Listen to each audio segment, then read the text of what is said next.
Kaluoy, ang dialysis warrior di makatulog ng maayos kasi kung maghiga daw siya, magpunga daw siya. Di daw siya makahinga at naramdaman daw niya na parang ang tubig pupunta daw sa kanyang baga.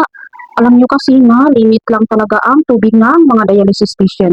Tulad ni Papa Jun, 1,000 ml lang dapat ang maubos niya sa isang araw.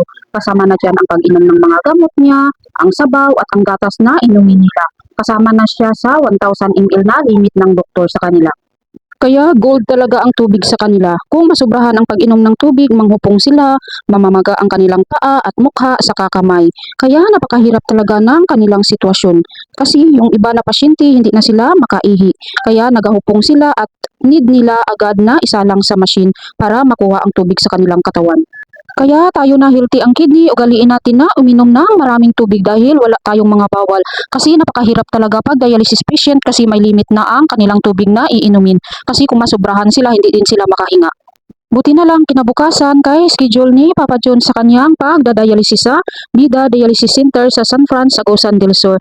Fast forward, automatic nakasalang na ang ating dialysis warrior at ayan nagmerienda siya muna kasi alanganin pa magtanghalian kaya nakakain na siya ng biskwit.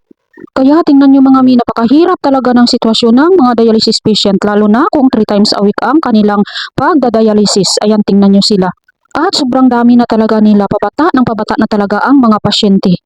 Kaya masasabi ko talaga na iwasan talaga ang pagkain na nakakasira sa mga kidneys. Lalo na ang mga maaalat, mga frozen foods, street foods, mga noodles, soft drinks, at lalo na yung mga energy drink kasi yan ang nakasira sa kidney ni Papa John. Masasabi ko talaga na ang lifestyle ng tao ang makasisira sa kanilang katawan, lalo na ang walang disiplina sa pagkain. Murag mahadlok magutuman ba o maubusan, bato-bato sa langit ang matamaan, wag magalit kasi totoo naman ugali ng Pinoy ang pagkain ng masasarap. Kahit reject na sa ibang bansa, pero ang mga Pinoy kainin pa rin. Kaya maging lesson learned dapat sa atin ang nakikita natin ng mga dialysis patient. May kasabihan na ang pagsisisi ay laging nasa huli. Kahit alam na bawal, kainin pa rin kasi masarap daw at konti lang daw. Tikim lang daw. Sino relate dyan? Ay nako, dami ko ng maritis. Nagkain na pala ang ating dialysis warrior kay nagutom na siya. Pananghalian. Tingnan nyo sa Papa John natin. Laban lang Papa John, kaya mo yan. Dito lang kami, nagmamahal sa'yo. Love you. Kaya mo yan. Alam niyo ba mga mi, kahit ganyan yan si Papa John, dialysis patient, pero iniisip niya pa rin ang kanyang pamilya.